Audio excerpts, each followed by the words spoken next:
ഒരു പെണ്ണിന്റെ സ്വഭാവം കൊണ്ട് ഒരാണ് മനസ്സിൽ തൃപ്തനാണെങ്കിൽ സ്വർഗത്തിന്റെ 8 വാതിലും പടച്ചോങ്ങൾക്ക് തുറന്നിരും. ഇതിനൊക്കെയാ പടച്ചോൻ ദുനിയാവിലെ കുടുംബം തന്നെ. അല്ലാതെ കുറെ തിന്ന് ജീവിക്കുക, നേരം വെളുക്കുക, അടുക്കളയിൽ നിന്ന് അധ്വാനിക്കുക, നമ്മളിങ്ങനെ തിന്നുപോകുക, അല്ലെ നമ്മളിങ്ങനെ അധ്വാനിക്കുക, ഓളങ്ങനെ കുറെ അടുക്കളയിൽ നിന്ന് ഉണ്ടാക്കുക, പിന്നെ മക്കൾ നോക്കുക, ആർക്കും ഒരു ഉപകാരവും ഇല്ലാണ്ട് മാസത്തിൽ ഒരിക്കൽ പോലും തമ്മത്തൊടാണ്ട് കിടന്നുറങ്ങുക, അതിന്റെ അടുത്ത് കുറെ സൂക്കേട് വരിക, കുറെ കുളി കുടിക്കുക, അങ്ങനെ അങ്ങ് മരിച്ചു പോവുക. ഇതിലെന്ത് ജീവിതമാണ്? ജീവിതം ഒരിക്കലേ ഉള്ളൂ. നമ്മൾ ജനിച്ചിട്ടുണ്ടെങ്കിൽ ഇനി മരിക്കാനുള്ള യാത്രയാണെങ്കിൽ 6 അടി മണ്ണിലെത്തുന്നതിന്റെ മുൻപ് കിട്ടുന്ന 10 ദിവസം ഒന്ന് പ്രണയിക്കും മനുഷ്യരെ. 85 വയസ്സുള്ള ഒരു വൃദ്ധന് ഭക്ഷണം കോരിക്കൊടുക്കുന്നത് 80 വയസ്സുള്ള ഭാര്യ.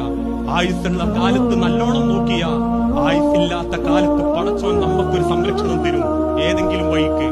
ആയുസ്സുള്ള കാലത്ത് മുതലും ആഗ്രഹിച്ച് പരക്കം പാഞ്ഞ് തമ്മിത്തല്ലി ജീവിച്ച അവസാന കാലത്തൊരർക്ക് വെള്ളം ഏത് കൈമെന്ന് കിട്ടുന്ന ആലോചിച്ച് കിടക്കേണ്ട ഗതികേട് നമുക്ക് വരാതിരിക്കാൻ പരസ്പരം സ്നേഹിക്കുക.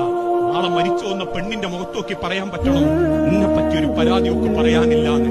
നാട്ടുകാർ മൊത്തം എന്നെ കുറ്റം പറഞ്ഞാലും എന്റെ ഓക്കിനെ പറ്റി പരാതി പറയാനില്ലാന്ന്.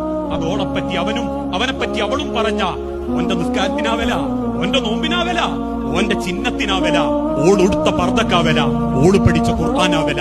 ആ തിരിച്ചറിവിനാകട്ടെ ഈ ഒരു സംസാരം എന്ന് ഓർമ്മപ്പെടുത്തി വസല്ലല്ലാഹു അലാ നബീന.